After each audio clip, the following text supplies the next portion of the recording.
Grant from Tennessee's Department of Safety and Homeland Security could make places of worship safer. That's after several local congregations dealt with threats, harassment, and possible defacement. Someone phoned in a threat on Saturday interrupting services at the Collegedale Seventh-day Adventist Church earlier this year.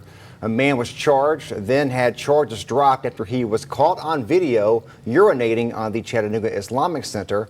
Back in 2021, Chattanooga police say a man punched another person in the congregation at the Olivet Baptist Church. Now, this grant would pay for security for those churches, synagogues, temples, and mosques. News Channel 9's Mary Beth Mangrum talks to an expert on what security would look like and if there's been a rise in these types of safety incidents.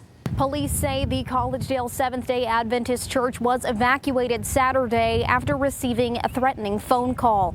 Now applications are open for a state grant intending to up security at places of worship all across Tennessee. One of the prime things that people who make threats want to accomplish is to incite fear. It's called the Houses of Worship State Security Grant, a competitive grant that would fund contract security personnel for religious organizations. Pastor Jay Cole with the Collegedale Seventh-day Adventist Church told us in a phone call that when the threat came in, a police officer present every Saturday answered the phone and assessed the threat from there. In the aftermath, the church released this statement saying in part, quote, "In consultation with law enforcement, the church was safely evacuated and the remaining Sabbath services were canceled." Once receiving clearance through the Collegedale Police Department and Hamilton County Sheriff's Office, the church resumed operations as normal. Any religion can potentially be a target. But Dr. Mike Klumpner with Threat Suppression Incorporated says any place of worship could be a target. We've seen Jewish synagogues targeted.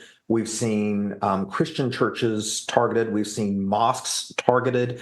Essentially, every religion can be a potential on somebody's radar. He says that many threats that come in only have one goal in mind. It's someone who is doing this just to incite fear, panic, mayhem, and create disruption. And we see the same thing. Houses of worship are not just the only people affected by this. Schools are affected by this. Businesses are affected by this. But even if choosing not to apply, Dr. Klumpner says there are steps that places of worship can take to prioritize the safety of members. There may be people within that house of worship that are law enforcement officers. They may be security specialists. Utilize your own resources. Second, utilize local public safety. Reach out to them. In Collegedale, Mary Beth Mangrum, News Channel 9. The investigation into who made Saturday's threat is still ongoing.